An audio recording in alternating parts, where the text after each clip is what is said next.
sports apparel market is huge. In fact, this international multi-billion market with its big names like you know of, like Converse and Nike and so forth, is growing by leaps and bounds. But our gentleman here today, our company in Huntington Beach, fits it like, well, a glove. And you'll find out about the glove and Michelangelo and these other brands that we're going to talk about with the founder and president of these companies, and it's made in Huntington Beach. We have Jonathan Oey. How are you, Jonathan? I'm great. Good to be here, Matt. Wow. Well, do I welcome you to Huntington Beach or welcome us to be in this wonderful showroom here today? No, I'm welcoming you here. Well, thank you for having us. Oh, no, thank you for coming in.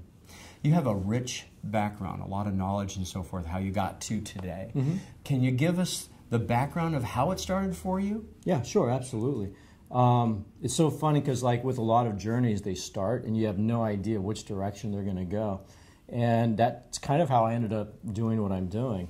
It certainly wasn't planned, but to kind of go back into the history of what I've been doing and how we got here.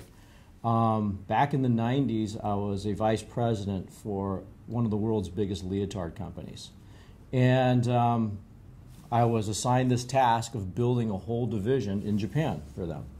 And so that's what I did. From the ground up, I was establishing accounts, helping redesign product, everything from the ground up. So it was an incredible experience, and I kind of found myself in that niche. The women's bodywear industry, what it was about taking these ladies that were doing aerobics and helping them recontour their figures using spandex, so that when they did aerobics in the mirrors, spandex, right?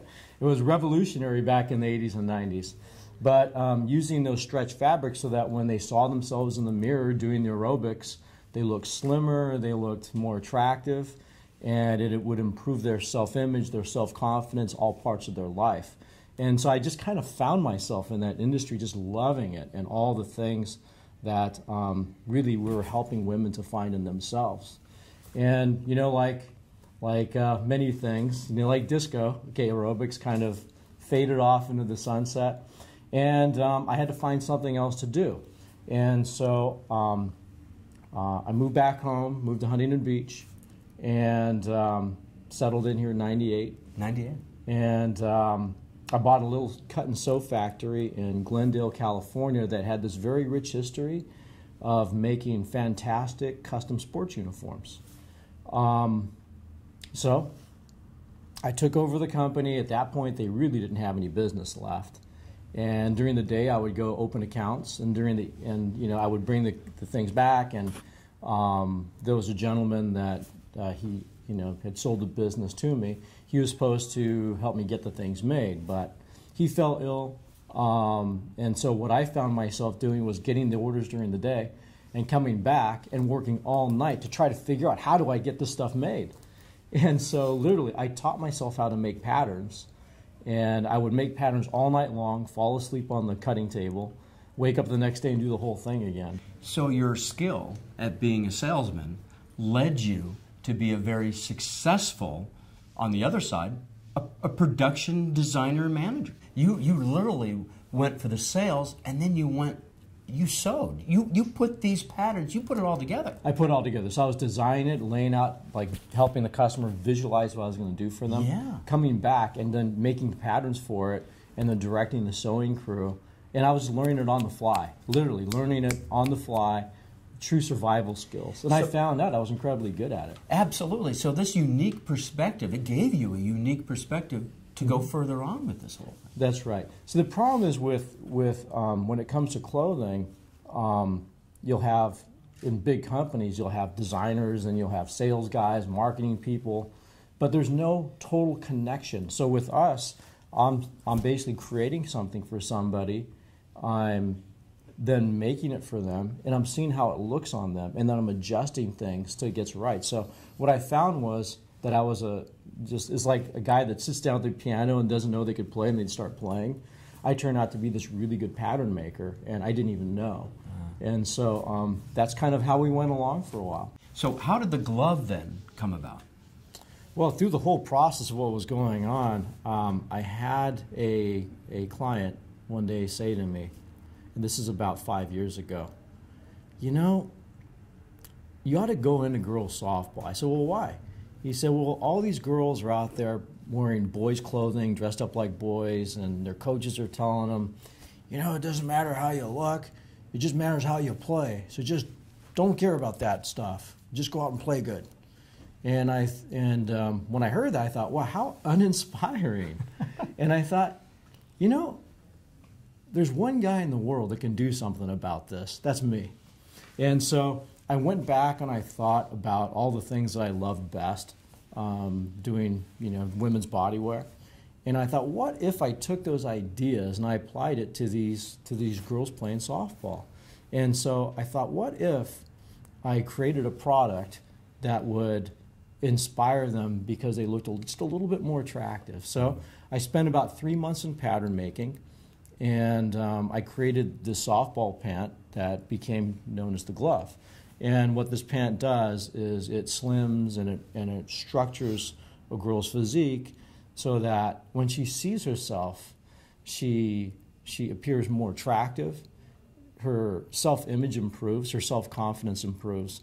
And our concept of the glove is that if we can improve the way that you feel about yourself between the ages of 10 to 18, hopefully those changes will become permanent and will last the rest of your life. And the thing just blew up. It exploded. So this opened up, as you just said, it exploded. This opened up an entire new world for you. Yes. And it became yours almost. I mean, this is a very competitive field, but because you're an innovator, obviously, it became yours almost, right? Yeah, that's really true. You know, all the other companies were focused on this idea. It's all about winning and performance and all that other.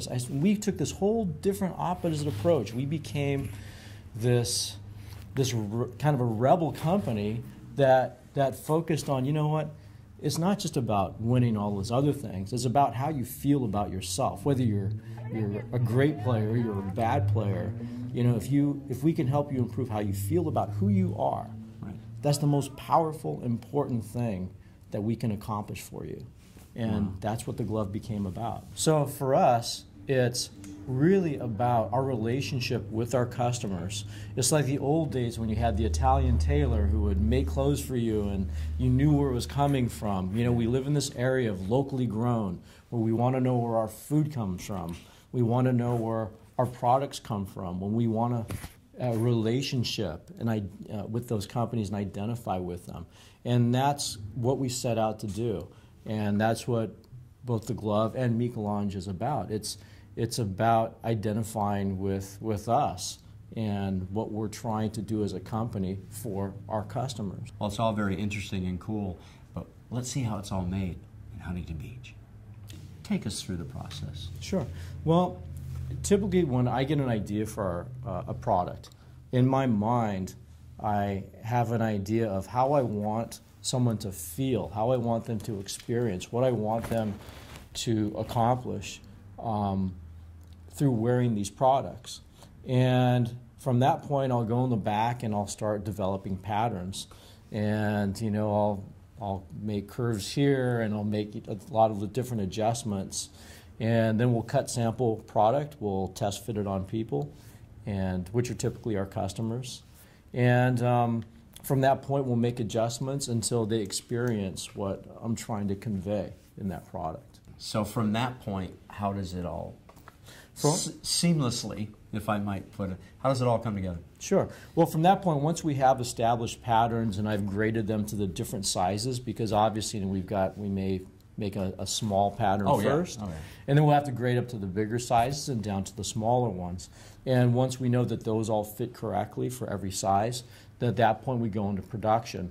So we'll take our materials, we'll stack up maybe 6 inches of maybe 50 layers of fabric. We'll create markers. We'll take the patterns and we'll draw around it, and then we'll take a big saw and we'll cut through maybe 50 layers of fabric at a time to gain some type of efficiency.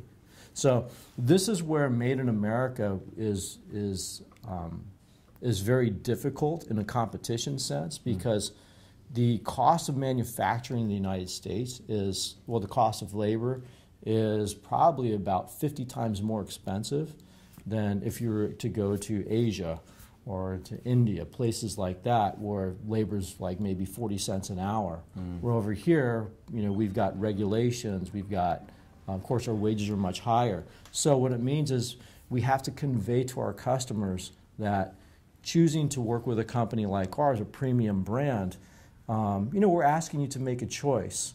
You know, we're hoping that we can provide the type of the company, the type of product, the type of concept and identity that you appreciate, and we feel that that's worth a little bit more. That's where you're going with Michelangelo. Yes, exactly so. Michelangelo, we use amazing fabrics. It's all made, of course, like all of our products, right here on site. And it's a line, again, focused at structuring a woman's body lines to improve her self-image, her self-confidence, to empower her to do all those great things in her life that we want her to accomplish. So that's what the Michelangelo brand is about. 2 companies, I'm sure you probably have a third line brewing somewhere. Yeah, interestingly so. Gee, let me guess. Interestingly enough, in 2017, we are launching another brand called Trixie. Trixie? Trixie. What a cool name. Well, thanks. And Trixie is a junior bodywear brand to kind of fill the gaps between Michelangelo and the glove. And so we're really excited about Trixie, and we know that there's such a need for it, and especially for something that's made locally, grown locally. We think there's a big audience for that brand. Well, one of your audiences, obviously, is Premier Girls Fast Pitch. A lot of these teams wear your uniforms. Absolutely. That are in this national brand, this network that's also based in Huntington Beach, really not far from you right now. That is a synergy that we like to hear in Huntington Beach a lot, that you play really on this international and global field, but it's all, like you say, locally grown. It's organic, right? Yeah, no, absolutely. You know, interestingly enough, Huntington Beach is kind of like the mecca of girls softball. And so I don't think it's a coincidence that, that we're here, that, of course, PGF is here. And, you know, you're going to see customers coming to visit us from places like Hawaii, from Northern California, from Kansas City. We're going to see people from all over the country come in. And we have customers as far off as New Zealand. Amazing. Yes. You're very international in scope, but more like in the Southland. There's another brand that we all like and hope they do better. The Los Angeles Lakers. Yeah, definitely. My most famous client is Los Angeles Lakers. You know, it's very interesting. But anyway, I'm the uniform guy for the LA Lakers. We do all the lettering and alterations for every single game jersey. We put mic pockets in there when they need them. If they need some kind of repairs, we take care of it. If they need special compression garments, you know, for their players, we do those things. So I've been doing that for 15 years. Wow. And you can I'm make their go-to guy. And you can make them win now. That I can't help them with. But if they feel good. Yeah. If they feel good, maybe they'll play better. They'll play better, right? Yeah. I need a little bit more control over that process, though. Well, Jonathan, it's all been fascinating. We want to thank you very much for your investment in Huntington Beach, and that it's all made right here in town. We thank you very much, Jonathan. No, thank you. Jonathan, and it is all made, fits like a glove, in Huntington Beach.